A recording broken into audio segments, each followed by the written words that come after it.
今日靈修讀到以利亞喺呢一個列王記上17章，為咗逃命，亦都為咗因為有饑荒同乾旱，神就叫佢去一個小溪嗰度可以有水飲，連每日神早上晚間都叫啲烏鴉擔啲食物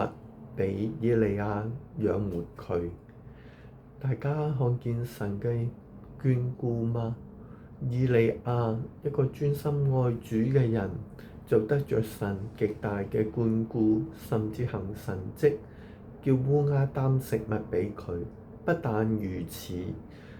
當呢一個乾旱越嚟越犀利，連嗰條小溪都已經冇水嘅時候，神就差遣以利亞去一個西頓嘅寡婦嘅屋企。就嗰個寡婦因為饑荒，只有少少油同少少麵粉，根本就只可以夠佢哋3個人可能食幾餐。但係以利亞就得着神嘅靈，叫呢個寡婦唔好驚，你照做餅啦，照用啲油啦。咁結果呢個寡婦就一路做餅，做餅同埋用油，但係至終嗰啲麵粉冇缺少，斷食咗好耐，油亦都冇缺少。雖然用咗好耐，喺個瓶裡面嘅麵粉同埋油不斷咁自己越嚟越多翻補充翻，結果以利亞就靠住神呢個神蹟使無變為有嘅神蹟，就安然度過個饑荒乾旱，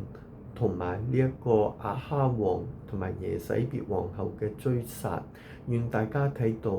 愛神嘅人，神係一定會眷顧嘅。願弟兄姊妹就算喺艱難困苦當中，仍然堅信神對你嘅愛、對你嘅恩賜、對你嘅看顧，而滿懷感恩，亦都滿懷各樣